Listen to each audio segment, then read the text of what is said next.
High বন্ধুরা, আবারও চলে আসলাম একটি নতুন ভিডিও নিয়ে। তো আজকে আমি তোমাদেরকে দেখো কিভাবে তোমরা অল্প সময়ে রূপচাঁদ মাছের ঝাল বানিয়ে খেতে পারবে।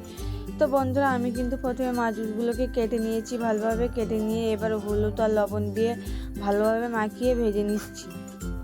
তো মাছটা কিন্তু খুব বেশি বড় মাছ না, ছোট মাছ, ওই জন্য কিন্তু ভাজতে বেশি সময় লাগবে না। তো দেখো তোমরা, আমার কিন্তু মাছটা ভাজা শুরু হয়ে গেছে। তো বন্ধুরা, আমার কিন্তু কয়েকটা মাছ ভাজা হয়ে গেছে, আমি কিন্তু এরকমভাবে আরও বাকি কয়েকটা মাছ ভেজে নেব। তো বন্ধুরা, তোমরা যারা যারা রূপচাঁদ মাছ খেতে পছন্দ করো তারা কিন্তু এরকমভাবে একবার ট্রাই করে দেখতে পারো, খেতে কিন্তু খুব ভালো লাগে রূপচাঁদ মাছের ঝাল। তো বন্ধুরা, আমার কিন্তু মাছ প্রায় ভাজা হয়ে গেছে, আমার কিন্তু আর একটু বাকি আছে মাছ ভাজতে।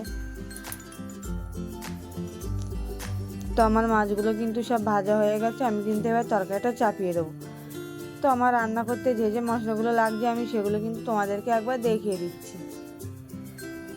তো বন্ধুরা, আমি কিন্তু এবার রান্নাটা চাপিয়ে দিচ্ছি।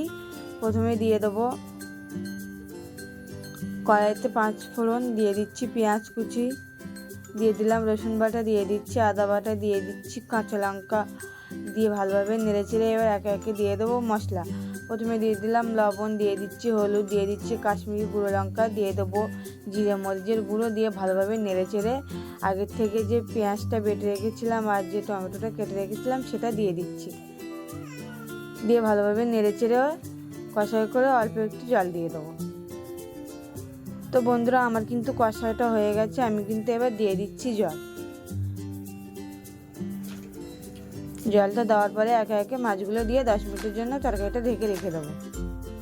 তো 10 মিনিট পরে বন্ধুরা দেখো তরকারিটা ফুটে উঠেছে, আমার তরকারিটা কিন্তু হয়ে গেছে। আমি কিন্তু এবার দিয়ে দেবো গরম মশলা আর জিরে মরিচের গুঁড়ো, দিয়ে তরকারিটা লাগিয়ে নিচ্ছি।